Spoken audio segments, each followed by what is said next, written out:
Hello, everyone. My name is Katherine Kreidler with the National Sports Media, and today I have the privilege to interview Mr. Shroff, who is the North Carolina National Sports Media Sports Broadcaster Award winner of the year.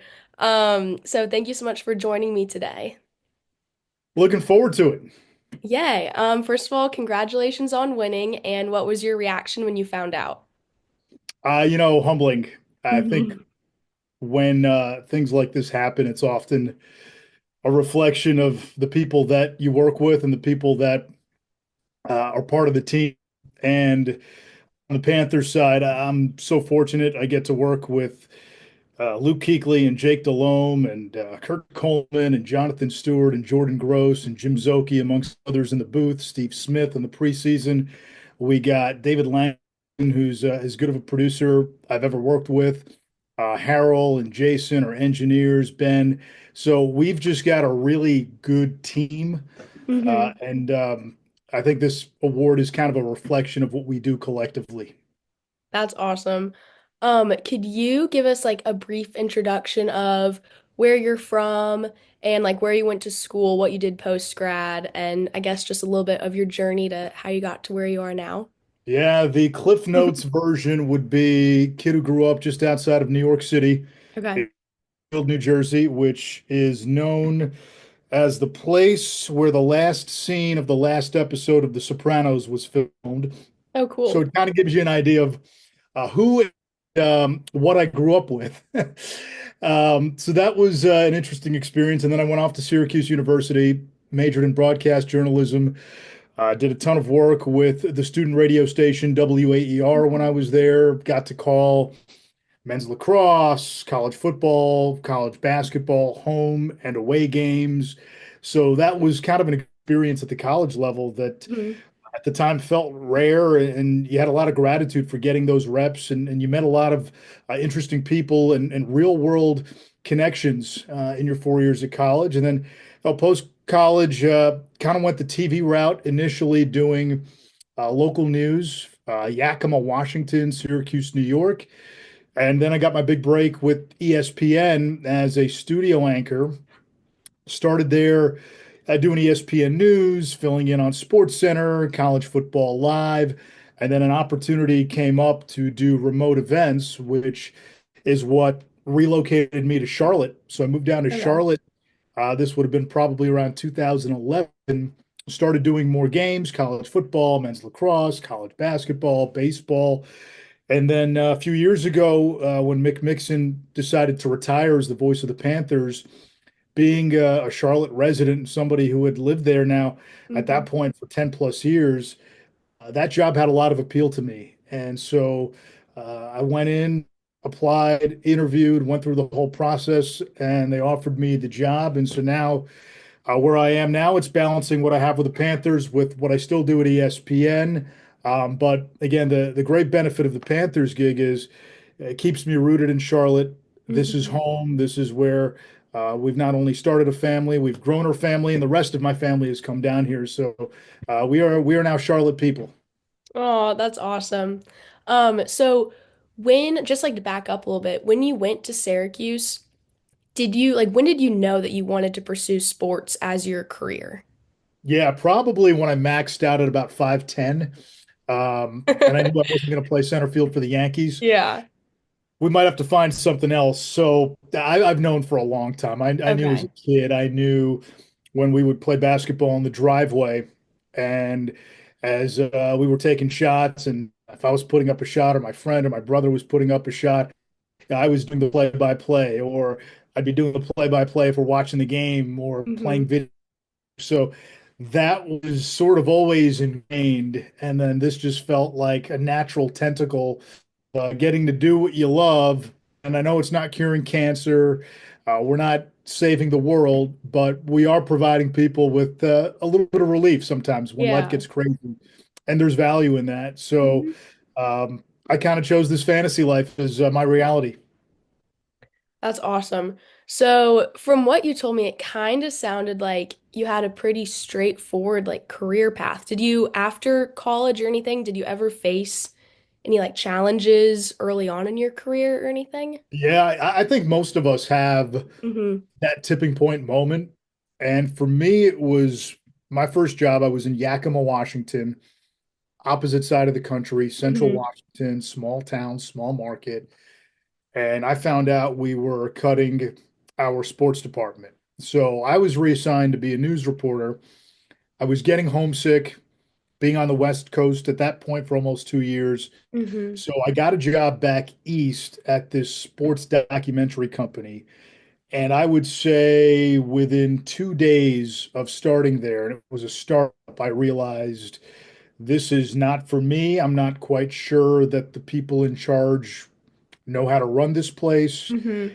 And I had a crisis moment, if you will. And so I did everything from apply to jobs to go to the bookstore and get LSAT books and think, okay, if this broadcasting thing doesn't work out, I'm going to just go to law school or go to grad school. And Yeah. that's where I was at. And I got this job at Syracuse through an internship that I had when I was in college. I had interned at that station. I knew the sports director, and they brought me on. And I kind of had given myself a 2 year timetable. I said, Mm-hmm. if I can't get to a top 30 market in 2 years, I think I'm done. I'm going to go to law school. And so, as fate would have it, I had sent an email to the talent recruiters at ESPN shortly after I started at Syracuse, and it was nothing more than just, hey, just wanted to update you on where I am in my career. I started a new job, would love to just send you an air check for some feedback. And they had liked the last tape that I had sent them and said, hey, we may have some openings coming up if you would potentially be interested. And so I ended up staying in Syracuse for about 6 months and then went to ESPN. So in the span of about a year, I think I moved 4 or 5 times. And in that year, I went from I'm not sure I'm going to stick with this, and I might have to think about a backup plan to you went from Market 126 to ESPN. Wow, that is a lot, but you made it, and that's really awesome. Do you have any favorite games or events that you've covered? There's a few that come to mind. I would say recency bias is at play. So a couple of weeks ago for ESPN radio, I just did the torpedo where the Yankees hit runs against the Brewers opening weekend. Growing up as a lifelong Yankees fan, Hmm. it's obviously special to do a game there at the stadium. And this was the second one that I did. I did one last year, which had a lot of meaning as well. On the football side, the Miami Virginia Tech game that we had on Friday night Hmm. ended with that crazy Hail Mary. To call that one, that was just unique and bonkers, and hadn't really seen that in terms of an ending. And then, the Panthers have provided some incredible drama in my 3 years working with them. I'll always remember the DJ Moore game where PJ Walker throws a Hail Mary at the end of the Falcons game. And then Moore gets penalized for taking off his helmet. It moves the extra point back. They miss the kick, and all that stuff happens. They end up losing the game. But that moment, and the last game of this last season for the Panthers to watch Bryce Young kind of finish a 2 year journey, Hmm. put up 5 touchdowns, and beat the Falcons, who needed to win to get to the playoffs or have a chance to get to the playoffs. And to see Bryce had started the adversity that he had gone through, how he came through the fire, and then really put double exclamation points while punching in Yeah. caps lock to end season 2 of his career. And now you get a sense that he can really take off. So that's been special to see. But again, yeah, recency bias probably at play. So that torpedo bat game is at front of mind. And when you do as many events as I do, probably the one thing you don't get is a chance to reflect Mhm. and to go back and say, yeah, let me think about this game that I had, because you're always on to the next one or the next two. Wow, that's really awesome. And then I guess my final question is, do you have any advice for students or young professionals who are looking to pursue the same career? I'm going to sound like a dinosaur, um, but it's real simple. It's read. Yeah. The crux of what we do is we traffic in words. Hmm. And I say not only read, but read books. And even if sports is your passion, read about sports, but read about other things. Hmm. Cultural literacy is currency. The more you know about as many things as possible, it only helps you. We're communicators. Our Hmm. ability to master language, to bend and to mold language and to make it our own, that's what makes us unique. And the one thing that I come across is how many people want to get in this industry, how many people want to be a broadcaster or a writer, but don't like to read. And I've always felt the only way you become a better is by reading. And people may Hmm. say, well, you're broadcasting, you're not writing. No, we are writing. We're writing in real time with no edit button.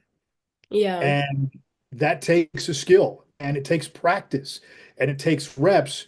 But to do that, you need to have power and command of language. You need to have Hmm. words. You need to have a deep and rich vocabulary. You need to be able to say the same thing in 20 different ways because you're describing the same action over and over and over in a game. And if you say Hmm. it the same way over and over, it gets old and stale. So, as simple as it sounds, read, read, read, and read books. Yeah, I've definitely heard that one a lot, and I completely agree because it helps expand your vocabulary and just many other things, but it is just the best way to learn. I've done this probably since I was a fresh in college. I kept a notebook, and now Hmm. you have your phone. You can do it on your notes app. But anytime I'd be reading and I would come across a word, a turn of a phrase, a passage, a couple of sentences that I liked, I would write them down. And all that does is it gets you in the habit of just seeing that whenever you leaf through it, and it puts imagery in your head, it puts words Hmm. in your head. And it's not to say that you're using that, but what happens is then one idea springboards into another and another springboards into another, and it becomes a catalyst. And then when you look up at the sky and you're trying to paint the or a Panthers game, is the sky glacier blue or azure blue or cobalt blue? Hmm. What do the clouds look like? Are they thin streaks of white across the sky or puffy tufts of ivory, right? And you're trying to come up with this descriptor. How does the wind Hmm. feel? How does the breeze feel? Because what we do with our words, we give people a sense of place, but also a feeling. And we have ability to relate emotions for people with our voices, with our words. And it's not something that you should take lightly. And again, the more range you have when it comes to the words, I think it's more helpful. I completely agree. I love what you said about imagery and like painting an image for your crowd because I remember my dad loved listening to talk radio. I'm from Cincinnati, so we would always have the Reds games on wherever we were driving. And that's so key is having the play-by-play guy being able to perfectly explain what's happening on the field so you can picture it. So that's actually really awesome. I love that. Yeah, you want to put the image in people's head because you know they're not there and you want to get Hmm. them as close to being there without physically being there. And you do that with words. Yeah. Well, thank you so much for your time. This is awesome. I enjoyed talking to you. Thank you. Thank you.